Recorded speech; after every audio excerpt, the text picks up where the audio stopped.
Bro எறும்புக்கு சாப்பாடு போடுங்க. சாப்பாடா? இப்போயா போடுற பார்த்துக்கோங்க. எறும்புக்கு சக்கரைனா ரொம்ப பிடிக்கும். அதான் நம்ம சக்கரை எடுத்துட்டு எறும்புக்கு போடுவோம். ஒரு கொஞ்சோண்டு எடுத்துட்டு ஏற்கனவே ஒரு எறும்பு பையன் இங்கே ஒருத்தர் இருக்கான். தெரியுது உங்களுக்கு? பார்க்க அப்போ கொஞ்ச நேரத்தில் எத்தனை எறும்பு தான் வருதுன்னு கைஸ் பார்ப்போம். எவனா வந்திருக்கான எறும்பு பையன். கைஸ் கைஸ் வந்துட்டாங்க கைஸ். ஓய் வேற மாதிரிங்க எல்லாம் லைனாக வந்துருக்காங்க பார்த்தீங்களா?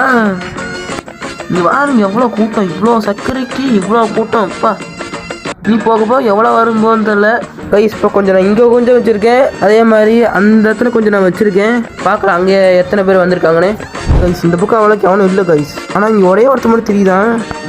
இங்கே வேறுங்க 2 பேர் தெரியுறாங்க. ஆனால் இந்த சக்கரை எங்கே இருக்கா அவங்க தெரியல போல். வேறுங்க கொண்டா போயிட்டு வரக்கூடிய அத்தனை பேர் வந்துட்டாங்க. வேணும் அப்படியே ஒரு லைனே போகுது கைஸ். நீங்கள் சொன்ன மாதிரி இந்த சேலஞ்சை முடிச்சுட்டு அடுத்த வீடியோவில் சந்திக்கிறேன். பா.